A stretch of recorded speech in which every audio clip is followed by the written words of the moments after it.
வாழ்க வையகம், வாழ்க வையகம், வாழ்க வளமுடன். அருளாசன் அருள் தந்தை வேதாத்திரி மகரிஷி அவர்களும் ஒட்டுமொத்த மகான்களும் இறைநிலையும் என்னுள் சூக்குமமாக எழுந்தருளி இன்றைய நாட்காட்டி வரிகளுக்கான கவிவரிகளையும் அதற்கான விளக்கத்தையும் சிறப்பிக்க வேண்டுமாய் சங்கல்பம் மேற்கொள்கிறேன். அனைவரையும் பணிவோடு முதற்கண் வணங்கி ஆரம்பிக்கலாம் என்றிருக்கிறேன். அனைவருக்கும் இனிய காலை வணக்கம். வாழ்க வளமுடன். சாமிஜியினுடைய இன்றைய நாட்காட்டி வரிகள்: எப்போதும் விழிப்போடும் சிந்தனையோடும் ஆற்றும் செயல்களினால் முன்வினையின் தீமைகள் தடுக்கப்படும் என்று சுவாமிஜி நமக்கு இந்த நாள்காட்டி வரிகள் கொடுத்திருக்காங்க. இதற்கான கவிதை வரிகள்: அகத்ததுவே தெய்வம், அதன் இயக்க மையம் ஆன்மாமனம் உயிராம் புலன்கள் மூலம் அகம் படர்ந்து பல உருவங்கள் குணங்களாகி அல்லலோடு அது மனமாம் மாயை இடே அகத்தவத்தில் அறிவு ஒன்றி பழகும் போது அமைதி நிலை கெட்டும் உண்மை தோன்றும். அகத்தாய்வு மன தூய்மை வினை தூய்மை அழைத்து உயர்த்தும், அங்கு ஆன்மா சுகமாய் நிற்கும் என்று ஒரு கவிதையில சொல்லியிருக்காங்க. இன்னொரு கவிதையில: நீர் நிறைந்த பாண்டத்தில் காற்று ஏறாது, நித்தியமா மெய்ப்பொருளால் நிறைந்த உள்ளம் ஓருலக பொருள் கவர்ச்சி உணர்ச்சி எதுவும் உள்நுழையா. இப்பேறு தவத்தார் என்று யார் பெறுவார், யார் தருவார், அழிவேதான் என்று மெய்ப்பொருள் அறியும் பேற்றை சிறுநிலையில் மனதை வைத்து வேண்டாத பற்றை செதுக்கிக் கொண்டே இருக்கும் விழிப்பு வேண்டும் என்று சாமிஜி 2 கவிதை கொடுத்திருக்காங்க. விவேகானந்தர் சொல்லும்போது: நிமிர்ந்து நில், தைரியமாக இரு, வலிமையோடு இரு, எல்லா பாரங்களையும் உன் தோல் மீது சுமந்து கொள், உன்னுடைய உதியை படைப்பவன் நீயே என்பதை தெரிந்து கொள், உனக்குள்ளே எல்லா நன்மைகளும் எல்லா உதவிகளும் குடிகொண்டிருக்கிறது என்ற ஆன்மீக உண்மையை உணர்ந்து கொள் என்று விவேகானந்தர் சொல்றாரு. வள்ளலார் சொல்லும்போது தனித்திரு, பசித்திரு, விழித்திரு என்று சொல்றாங்க. ஆள்காட்டி வரிகள் என்ன சொல்லுது? எப்போதும் விழிப்போடும் சிந்தனையோடும் ஆற்றும் செயல்களினால் முன்வினையின் தீமைகள் தடுக்கப்படும் என்று சுவாமிஜி நமக்கு இந்த வரிகள் கொடுத்திருக்கிறாங்க. ஒவ்வொரு தனி மனிதரும் எண்ணத்தை தூய்மையாக வைத்து கொண்டு வாழும்போது நமக்கு பேராசை இருக்காது.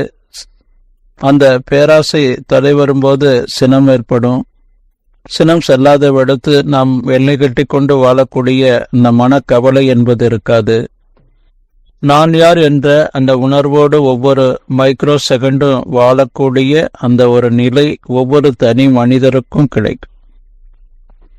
சுவாமிஜி அவங்க எண்ணற்ற மகான்கள் விளக்கம் கொடுத்தது போல அவரும் விளக்கங்கள் மட்டும் கொடுக்காம ஒவ்வொரு தனி மனிதரும் நாம தற்சோதனை செய்து கொண்டு நாம நம்மை, நான் யார், எங்கிருந்து வந்தேன், துன்பமே வருது, துன்பமின்றி இன்பமாக வாழ்வதற்கு என்ன வழி, இந்த சமுதாயத்துல என்னுடைய பணி என்ன என்பதை தெரிந்து கொண்டு வாழக்கூடிய அந்த தெய்வீக வாழ்க்கைய நம் மனவளக்கலை சுவாமி வேதாத்திரி மகரிஷி அவங்க நமக்கு கொடுத்திருக்காங்க. அதை தன்னை பற்றி அறிந்து கொள்ளலாம், தன் குறை உணரலாம், திருத்தம்பெற வழிவகுக்கலாம், வகுத்த வழி வாழ்ந்து காட்டலாம்.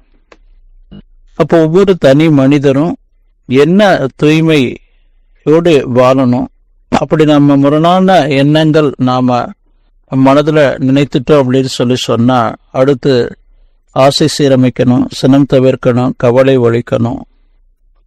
அப்போ எண்ணத்தை எப்படி நாம ஆராய்ச்சியில வைத்துக் கொள்வது?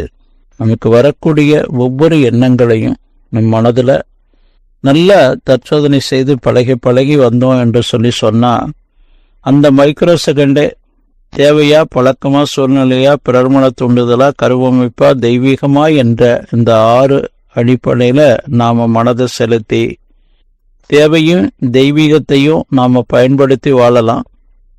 பழக்கம், சூழ்நிலை, பிறர்மன தூண்டுதல், கருவமைப்பு என்ற இந்த 4லிருந்து வரக்கூடிய இந்த உணர்வான எண்ணங்களை நாம தற்சோதனைக்கு எடுத்துக்கொண்டு நல்லதை மட்டும் நாம பயன்படுத்தி நல்லது அல்லாத விடுத்து வாழணும்.